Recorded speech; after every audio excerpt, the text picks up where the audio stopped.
সাবেক ৯ এমপি মন্ত্রীর ব্যাংক হিসাবের তথ্য চেয়েছে বিএফআইইউ।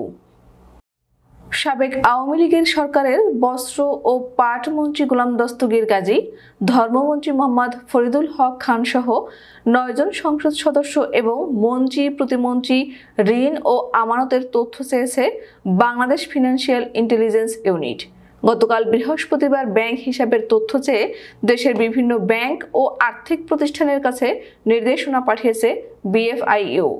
যাদের ব্যাংক হিসাবের তথ্য চাওয়া হয়েছে তারা হলেন সাবেক দুর্যোগ ব্যবস্থাপনা ও ত্রাণ প্রতিমন্ত্রী এনামুর রহমান, সাবেক ধর্মমন্ত্রী ফরিদুল হক খান, সাবেক বস্ত্র ও পাট মন্ত্রী গোলাম দস্তগীর গাজী, সাবেক যুব ও ক্রীড়া প্রতিমন্ত্রী জাহিদ আহসান রাসেল, ঢাকা ২০ আসনের সাবেক সংসদ সদস্য বেনজির আহমেদ, যশোর ৩ আসনের সাবেক সংসদ সদস্য কাজী নাবিল আহমেদ, পিরোজপুর ২ আসনের সাবেক সংসদ সদস্য আনোয়ার হোসেন মঞ্জু, সাবেক তথ্যমন্ত্রী হাসানুল হক ইনু এবং নাটোর ১ আসনের সাবেক সংসদ সদস্য শহীদুল ইসলাম বকুল। জানা যায়, সাবেক এই মন্ত্রী এমপিদের নিজ ও যৌথ প্রতিষ্ঠানের নামে সব ধরনের আমানত ও ঋণের হিসাবের বিস্তারিত তথ্যের পাশাপাশি হিসাব খোলার পর থেকে এখন পর্যন্ত সব লেনদেনের হিসাব চেয়েছে বিএফআইইউ। এছাড়া সঞ্চয়পত্র ও ক্রেডিট কার্ডের তথ্য চাওয়া হয়েছে।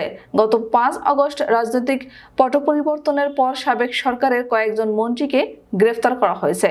সেই সঙ্গে অনেকের ব্যাংক হিসাব জব্দ ও তথ্য তলব করা হয়েছে। সেই ধারাবাহিকতায় এবার একসঙ্গে ৯ জন এমপি মন্ত্রীর ব্যাংক হিসাবের তথ্য চেয়েছে বিএফআইইউ।